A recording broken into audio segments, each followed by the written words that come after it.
வணக்கம். வாங்க, எல்லோரும் எப்படி இருக்கிறீங்க? இன்றைக்கி நாங்கள் பாயாசம் தான் காய்ச்ச போகிறோம். இவ்வளவு நாளும் நீங்கள் எப்படி பாயாசம் காய்ச்சினீங்களோ தெரியாது. ஆனால் இனிமேல் நீங்கள் இப்படி தான் காய்ச்ச வேணும். பாயாசத்துக்கு தேவையான எல்லா பொருட்களும் எடுத்திருக்கிறேன். இதில் சவ்வரிசி 100 கிராம் எடுத்திருக்கிறேன். இதை நான் 2-3 தரம் கழுவி எடுத்து தண்ணியெல்லாம் வடித்து வச்சுருக்கிறேன். சவ்வரிசியை கழுவி எடுத்தால் பாயாசம் கெதியில் இறுகி போகாது. அதோட சேமியா கொஞ்சமும் எடுத்திருக்கிறேன். இது நூடுல்ஸ் இல்லை, சேமியா. பாயசத்துக்கு சேமியா போட்டால் தான் நல்லாயிருக்கும். இதில் ப்ளம்ஸும் கஜுவும் எடுத்திருக்கிறேன். அதோட ரம்பையில் ஒரு துண்டும் எடுத்திருக்கிறேன். சர்க்கரை கொஞ்சமும் எடுத்திருக்கிறேன் கலருக்காண்டி, ஒரு 50 கிராம் போல். அதோட சீனியும் எடுத்திருக்கிறேன். ஏலக்காயும் தட்டி எடுத்து வச்சுருக்கிறேன். இனிப்புகளுக்கு ஏலக்காய் பச்சையாக தான் போட வேணும். இனி நாங்கள் பாயசம் காய்ச்ச தொடங்குவோம். நான் அடுப்பில் தண்ணி கொதிக்க வச்சுருக்கிறேன். அதில் சவரிசியை போட்டுக்கொள்ளுவோம். எப்போவுமே பாயசம் காய்ச்சுற நேரம் நீங்கள் சவரிசியை ஒரு கப்பில் அளந்து போட வேணும். ஒரு கப் சவரிசிக்கு 4 கப் தண்ணி விட்டு நீங்கள் அவிய விட வேணும். அப்படி தண்ணி அளந்து விட்டிங்கண்டா தான் பாயாசம் இறுகாமல் குடிக்கிற மாதிரி வரும். இல்லாட்டி பாயாசம் களியாக போயிடும். இப்போ நாங்கள் உப்பு போட்டுக்கொள்ளுவோம். நாங்கள் மற்ற இனிப்பு சாப்பாடுகள் செய்யக்குள்ள ஒரு பிஞ்சளவு தான் உப்பு சேர்ப்போம். ஆனால் பாயாசத்துக்கு அப்படி இல்லை, நாங்கள் கொஞ்சம் உப்பு போட்டுக்கொள்ள வேணும். உப்பு போட்டதுக்கு பிறகு நாங்கள் மூடி அவிய விடுவோம்.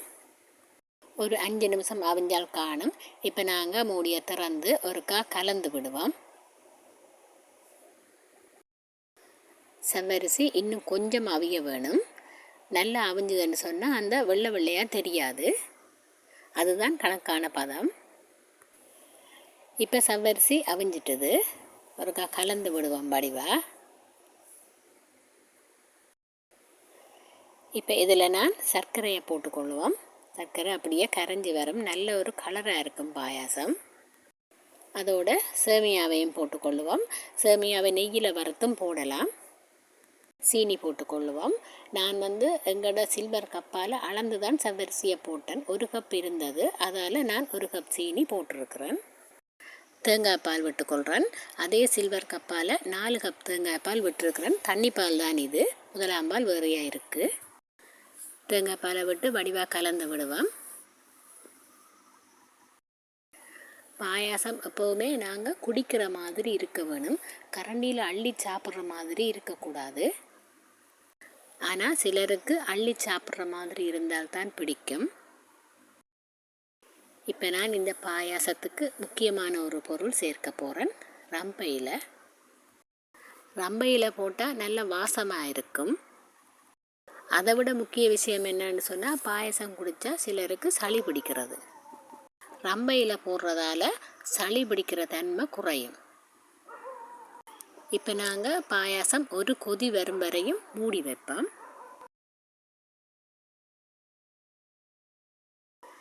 இப்போ நாங்கள் திறந்து பார்ப்போம். நல்லா கொதி வந்துட்டுது. ஒருக்கா வடிவாக நாங்கள் கலந்து விடுவோம்.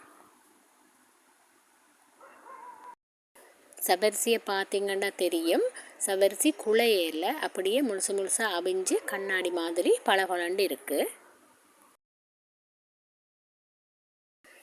இனி நாங்கள் முதல் பாலை விட்டுக்கொள்ளுவோம்.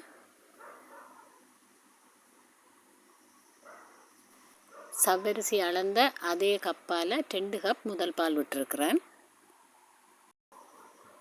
கலந்து விடுவோம். இந்தளவு பதத்தில் இருந்தால் தான் எங்களுக்கு சவ்வரிசி இறுகாமல் இருக்கும். ஒரு நாளும் பாயாசத்துக்கு வெனிலா எசன்ஸ் போடக்கூடாது. அதே மாதிரி கலரும் போடக்கூடாது. பாயாசம் எங்களோட கோயில் பிரசாதம் மாதிரி. பிரசாதத்தில் எப்படி நாங்கள் செயற்கையான பொருட்கள் சேர்க்கிறது இல்லையோ, அதே மாதிரி நாங்கள் பாயாசத்துலேயும் செயற்கையான பொருட்கள் எதுவும் சேர்க்கக்கூடாது. முதல் பால் விட்டு கொஞ்ச நேரம் நாங்கள் கலந்து விட்டு கொண்டே இருக்கணும். இல்லாட்டி பால் சில நேரம் திரைய பார்க்கும்.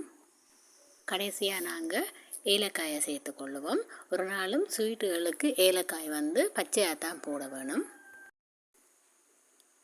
நாங்கள் கறிகளுக்கு போடக்குள்ள ஏலக்காயை வறுத்து போடலாம். இனிப்பு சாப்பாடுகளுக்கு போடுற நேரம் ஏலக்காயை பச்சையாக தான் போட வேணும். இது வாசனைக்காக மட்டுமே போடுறதில்ல, இதில் நிறைய மருத்துவ குணங்களும் இருக்குது. முதல் பால் விட்டதுக்கு பிறகு ஒரு கொதி வந்தால் காணும் நாங்கள் பாயாசத்தை இறக்கிற வேணும். கன நேரம் கொதிக்க விடக்கூடாது. நான் பாயாசத்தை இறக்கிட்டேன். இறக்கினதுக்கு பிறகும் இன்னும் கொதிச்சு கொண்டிருக்கு. இனி நாங்கள் கஜுவையும் ப்ளம்ஸையும் நெய்யில் வறுத்து போட்டுக்கொள்ளுவோம். நான் கொஞ்சம் நெய் விட்டுக்கொள்கிறேன். முதல்ல நான் இதில் கஜுவை போட்டுக்கொள்கிறேன். இதுக்கு பதிலாக நாங்கள் கச்சான் பருப்பும் போட்டுக்கொள்ளலாம். ப்ளம்ஸையும் சேர்த்துக்கொள்ளுவோம். ப்ளம்ஸையும் சேர்த்து கொஞ்சம் நேரம் வறுத்து விடுவோம். எங்களோட கஜுவும் ப்ளம்ஸும் வறுபட்டுட்டுது. இப்போ நாங்கள் இதை எடுத்து அப்படியே எங்களோட பாயாசத்துக்குள்ளே கொட்டிடுவோம்.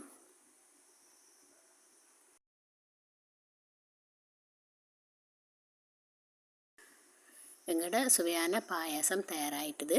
வாங்க பாயாசம் குடிப்போம். பாயாசம் பிடிச்சிருந்தால் லைக் பண்ணுங்கள், கமெண்ட் பண்ணுங்கள். கிளிநொச்சி கிச்சனுக்கு சப்ஸ்கிரைப் பண்ணுங்கள். வீடியோ பார்த்த எல்லாருக்கும் மிக்க நன்றி. வணக்கம்.